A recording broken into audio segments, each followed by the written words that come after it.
There are so many creepypastas out there about haunted video games and things of that nature. I read them and always just passed them off as just that. Fake, stupid creepypasta stories, though they were very entertaining. I never expected something similar to happen to me. It seems like the worst things always tend to happen to those most unsuspecting and cynical, doesn't it? Well, I was at a time of disappointment in my life. I had become very ill and forced to drop out of college. I hated having my dreams put on hold, and I'd been suffering from a mild case of depression because of it. But there was still a comfort that can only come from being back home that reassured me a bit. But there was still the boredom I had to deal with.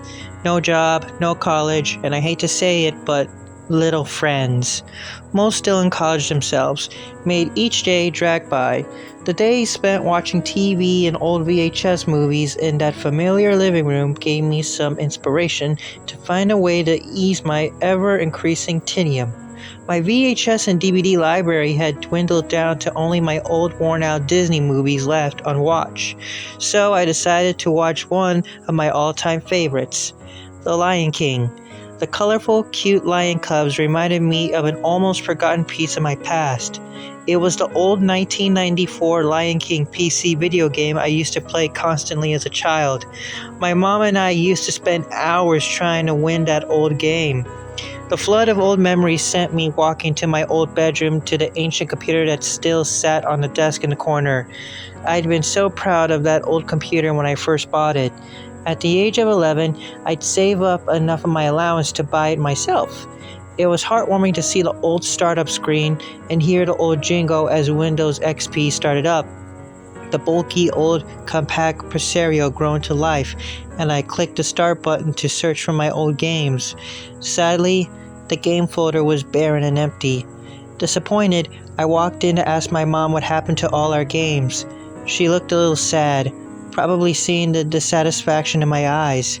She told me since I had purchased a brand new laptop a month or so ago, my dad was going to sell the old computer. He had taken all the old games and documents and removed them. She then suggested I ask my dad if he'd saved any of them. Later that night, my dad returned from his job at the factory, tired and worn. He flopped on the couch to do what he did to relax, look up stuff on his laptop.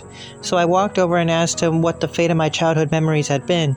He regretted to say that he didn't think I would care about them anymore and had deleted them. I was clearly saddened by that. I had been really looking forward to skydiving into an ocean of nostalgia, hating to see his little girl, all 19 years of her, upset. He said he'd go online and try to download as many of the old games as he could from freeware sites and things of that nature. Gladly, my dad did find and downloaded the 1994 Lion King Sega game, my old favorite. Now, this game isn't like the modern Disney games out there. It wasn't a babyish activity center or storybook game. It was a story. Yes, but it was an action game.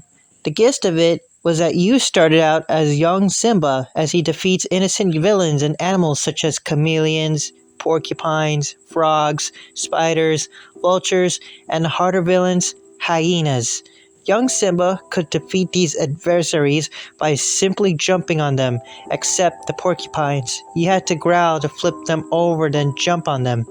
Older Simba was oddly more violent. He could slash, maul, and flip his enemies, some of them even showing small amounts of blood flying from them with each hit. Nothing gory, and you could never see any injuries on his enemies. But at the age of 4, that seemed like major carnage. The next morning, I was glad to have the whole house to myself to play the game again. My dad was at work and my mom was off to Lexington, Kentucky to help my almost 80-year-old grandma. It was times like this that it pays to have no siblings, so I grabbed a bowl of M&Ms and some sweet tea and retreated to my room for the day. My dad had installed the game into the bulky old gray and black computer the night before, but hadn't seen it if it had worked or not. I prayed it did as I clicked on the file. It worked to my delight, and when I saw the grainy startup screen, a picture of Pride Rock with Rafiki holding up baby Simba, I pressed enter to start the game. Timon appeared on the screen and said the old familiar words, "It starts." I worked my way through the colorful levels with ease. I remembered every trick and bonus. Everything went well, and I was having good old-fashioned fun like I used to as a little kid. I made it to the last level, the Pride Rock level where adult Simba battles Scar. I made it halfway through the level, battling Scar 2 of the 3 times and killing off hyena after hyena. I was having a perfect game until I made one mistake. I misjudged a jump and missed the platform I was aiming for, sending Simba plunging into the darkness in between. That's when things started to go wrong. Instead of just fading to black and starting the level over like it was supposed to, the screen began flashing random colors, mainly red, black, and purple, and a sound that isn't supposed to be in the game. I should know. I've played it hundreds of times and memorized every part of it. The sound was from the movie. It was from the infamous stampede scene when Mufasa fell to his doom. It was Simba's scream, "No!" Then there was a screeching sound so loud I jumped and turned down my speakers. I figured that this was just a hacked version of the game and someone thought it would make the game better to add sound clips from the movie. But then, instead of returning to the level I was on, the game restarted from the beginning. That made me annoyed since I'd gotten so far, but then the startup screen changed. Instead of the cheery screen I remembered from my childhood, or from 2 seconds ago for that matter, it was dark, blurry, and odd-colored, red, black, and blue. It almost looked like a night shot of the original screen, but I thought it might just be a glitch, and pressed start anyway. Instead of Timon saying his normal phrase, there was a strip of red writing which seemed to flash and twist on the screen. It said a quote that I recognized and actually loved. "The boundaries which divide life from death are at best shadowy and vague. Who shall say where the one ends and the other begins?" A quote from my favorite author, Edgar Allan Poe. I was actually a little happy to see my favorite quote, but couldn't help but feel a little uneasy. Why was it on a Disney game? And I knew for sure it didn't belong there. But I played anyway. The first level was all wrong. First off, I had no lives left when I should have had 8, and the sky was pitch black. The first level was usually a cheery sunny level. Worst of all, young cub Simba was lying down in an unnatural crumpled position. He was bloody and shaking. This wasn't the Disney norm at all. For the heck of it, I tried to move him with the arrow keys, and he reached his arm out slowly and dragged himself along the ground, leaving a trail of crimson blood behind him like a slug leaves a trail of slime. The progression was slow, but the crisp autumn weather outside made me excited for Halloween, so I decided to try and play this disturbed version of my favorite game. When I needed to jump, the half-dead lion cub jumped almost like normal, except each jump he lost a body part. The bloody part of him fell into the cursive he was jumping. Each jump made our crumpled hero bloodier and bloodier. At the end of the level, the hyena was different too. His eyes glowed red and he looked as if he had been slashed multiple times. I defeated him with 2 jumps, just in time as Simba's last leg fell off. I wondered what awaited me on the next level as the first one faded to black. The "I can't wait to be king" level was upside down and seemed to be melting on the screen, as well as being darker colored than it should. Simba was back to the original state he was on the first disturbed level. He dragged along as he made his way to the rhino. He jumped on the rhino's head, his tail falling off along the way, and the rhino flipped him up into the trees into the arms of the monkeys. This is the part when Simba was supposed to jump on the heads of giraffes over water to the other side. But there was a problem. The giraffes were beheaded, bloodily with amazingly disgustingly detailed. I could see the bones sticking out. I thought, whoever hacked this game had even more of a dark side than me. But I wondered how battered Simba could get across the water, which was in this version red blood. But he jumped from giraffe to giraffe by clinging to the necks. The blood made him slip off quickly, so I had to jump quicker and quicker to keep from falling in the water. Later in the level, the ostrich he is supposed to ride was beheaded and skinned with frightening realism. It looked more like a photo I had seen taken at fur farms of dead animals. The ostrich lurched in an odd, distorted way as it ran. The rest of the level was about the same. The monkeys beheaded and the tree on fire, and Simba crawled through the upside-down madness. As that level faded, the screeching sound returned as well as something completely unexpected. It was Mufasa's face, but instead of the gold color he should be, he was black and his eyes glowed green. He opened his mouth and said in a hissing voice, "Scar is innocent. It was me." What did that mean? Was this twisted game trying to pass off that Mufasa was supposed to have let go of the cliff on purpose? I don't know why, but I was disturbed by that thought. Don't be stupid, I thought. Don't let a stupid game make you upset about fictional cartoon lions. Despite the nervousness I was experiencing, I continued to the elephant graveyard level. This one was right side up. Thank goodness, and Simba was surprisingly normal, standing up straight like he's supposed to. Maybe the hacker got bored and decided to leave this level alone. My thoughts were proven wrong. As soon as I thought them, the elephant graveyard was strangely devoid of life. No hyenas came to attack me like they were supposed to. I just thought of that as an easy out and began to run through the game. As I moved, I realized it wasn't going to be that easy. I screamed, ripped loudly through the speakers and the monitor. Not just the screen, but the whole monitor shook. That freaked me out, but I figured it was probably just vibrating from the loudness of the screams. Anyway, I had a new thing to worry about. The ground was literally crumbling under Simba's feet. I had to keep running to the desolate graveyard to keep from falling into the unknown black below me. As I ran, I noticed that the spots that were supposed to have hyenas instead had bloody skinned corpses instead, and the same hissing voice of Mufasa I heard before sounded as I passed each one. "Death is cruel to the just and the unjust." He repeated it over and over as the scream built up louder and louder behind it. Then the whole monitor started shaking again, more and more violently. Then, very realistic blood started dripping down the screen. So realistic I was tempted to reach out and touch it. I indulged in my temptation and was petrified as my finger became covered in sticky crimson blood. As can be expected, I screamed and ran from the room. I ran into the bathroom and slammed the door shut. My hands were trembling as I reached for the light switch. I half expected that distorted Mufasa face to be in front of me as I flipped on the light. Of course, it wasn't, so I just sat down and curled into a ball. I suddenly hated being alone. I yearned for my parents to come home. It didn't help that I could still hear that scream from the other room. My room, where I had to sleep. As frightened as I was, I decided I had to go back and turn off that game. So I mustered up whatever courage was left in me and walked slowly back into the room. I was almost afraid to turn and look at the computer in the dark corner of the room. But when I did, I saw the blood was gone. Maybe I had just let the disturbing game get to my head and I'd hallucinated the blood. I mean, it was just a game, right? Weirder still is that the game had paused on its own, as if it had known that I had fled the room. Maybe in my panic, I had hit the enter button on the keyboard and just hadn't known it, but I sure didn't remember it.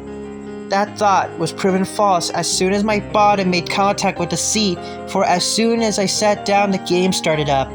The screaming, thankfully, stopped for the time being, and curiosity was urging me to keep going.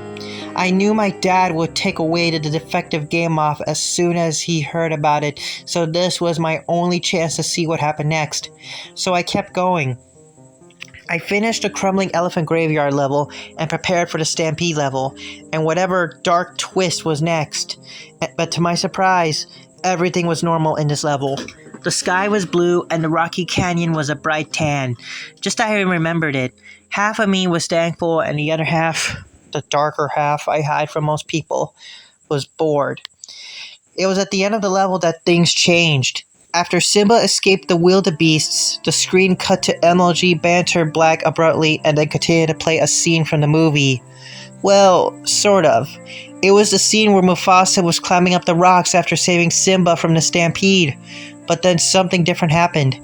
It cut to Simba staring at his dad struggling to climb up the canyon. This scene wasn't in the movie though, it was animated in just as good quality as the real movie. Simba was crying as if he knew his dad wasn't going to make it. Sobbing realistically, he then stopped suddenly and turned his face toward the screen. His eyes were empty, emotionless as he stared at me. Then he stood up and walked forward. The camera angle switched to behind him and revealed what he was walking to. The edge. The cliff. What is this? I could only watch in horror as he just walked off the cliff to the stampede below. Then the screen cut to Mufasa's face. He saw it. He saw Simba fall to his death. His eyes were filled with tears and he looked up at his brother, Scar, grinning down at him. "What are you going to do, brother?" Scar asked menacingly, his eyes glowing an odd red and his paws dripping with blood. "What have you have to live for?" "Nothing," Mufasa answered, then turned his face to the screen. "No one does!" Then he let go of the cliff and fell. Then it showed Scar laughing, his face slowly morphing into a hideous skull, pieces of flesh clinging to it. His eyes started to drip blood as the screen faded black around the skull. Then he whispered, "It's true for you too, Heather." Then chuckled and disappeared. Once again, I found myself running from the room, this time in hysterics. If I thought I was trembling before, then this was my own personal earthquake. In the bathroom, I ended up vomiting into the toilet. Then I just sat there, whispering, "It's not real. It's not real." Tears ran down my face like the blood had from Scars. How did that game just say my name? That's not normal. Not right. When I was the adult in this house at the time, it was up to me to go back into that room and turn that demonic game off. Immediately. So I stomped into my bedroom angrily. I will not let a game control me. I glared toward the screen and noticed that Scar was gone. It was sitting there on the Simba's exile level. Very normal looking. It even had the appropriate sound for the game. Once again, curiosity got the better of me, and I dismissed the movie clip as my imagination getting the better of me. So I continued to play the level. I was stupid. I know that now, but I wasn't one to get freaked out that easily over things like that. I was the type who craved scary things, loved them, so I played the game with a cautious but curious attitude. I was just waiting for something else strange to happen, not hoping for it like before. More like watching a video online and waiting for the screamer. The level was perfectly normal. Whoever hacked this game had a twisted sense of humor, I thought, warily, lulling you into a false sense of security then freaking you out in a whole new way. I knew it was coming, but I still jumped when it happened. The Simba's exile level ended normally as the hyenas watched Simba escape through the thorns yelling, "If you ever come back, we'll kill ya!" But then it happened. Something freaky. The Hakuna Matata level started, but Simba couldn't move. It was like the game was locked up except he was moving. Not running like I wanted him to, but shaking his head over and over and over again as he was trying to shake the bad thoughts from his head. Then suddenly, he looked straight ahead, then fell to the ground. Like he passed out, only his eyes rolled out of his head and across the green jungle grass. Then the image twisted in on itself and faded to black. Then abruptly, it switched directly to the next level, skipping Hakuna Matata completely. It would only seem fitting that a game as dark as this skipped the happiest level. So now Simba is an adult. This was the level representing him going on at night to see Rafiki. As an adult, he had his new powers of slashing and mauling.